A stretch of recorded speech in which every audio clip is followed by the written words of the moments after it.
ଭାଇ କିଛି ନାହିଁ, ଭାଇ କହିଲେ ବାବା ଏତେ ବାଟରୁ କାହିଁ ଆସିଛୁ ସବୁ କହୁଥିଲେ ଆଉ, କାହିଁକିନା ଏତେ ବାଟରୁ ଫୋନ୍ କରି ଆସିଲୁନୁ କହିଲେ ଆଉ କ'ଣ। ମୁଁ ବହୁତ ଖୁସି ଅଛି ଭାଇ ସହ ଆଜି ଦେଖା ହେଇକି ବହୁତ ଖୁସି। ଭାଇ ମୁଁ ସଂଗ୍ରାମ ଜେନା ବ୍ରହ୍ମପୁରରୁ। ଆଜି ଅଲିଉଡ଼ ସୁପରଷ୍ଟାର ବାବୁସାନ ଭାଇଙ୍କର ବାର୍ଥଡେ ଜନ୍ମଦିନ ଥିଲା, ତ ସେଥିପାଇଁ ମୁଁ ବ୍ରହ୍ମପୁର ଭୁବନେଶ୍ୱର ଆସିଥିଲି। ବ୍ରହ୍ମପୁରରେ ମୁଁ ସକାଳେ ବାହାରିଥିଲି ତ ଟ୍ରେନ୍ ମିସ୍ କରିଗଲି, ତାପରେ 12ଟାରେ ବାହାରିକି ଆସି 4ଟାରେ ପହଞ୍ଚିଗଲି।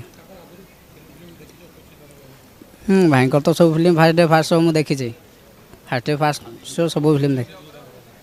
ସଞ୍ଜୁ ସଦନା, ତାପରେ ଯେତିକି ଫିଲ୍ମ ଅଛି ଆରମ୍ଭରୁ 143 ଆଇ ଲଭ୍ ୟୁ, ତାପରେ ଏବେ ପ୍ରହ୍ଲାଦ, ପାବାର, ଦମନ ସବୁ ଫିଲ୍ମ ଦେଖି ଆସିଛି। ହଁ ଆଜି ଭାଇଙ୍କ ଜନ୍ମଦିନ ଶୁଭେଚ୍ଛା ଜଣାଇବା ପାଇଁ ଆସିଥିଲି ଆଉ। ଭାଇ ସହ ଦେଖା ହେଲି, ବହୁତ ଖୁସି ଭାଇ ସହ ଦେଖା ହେବାର।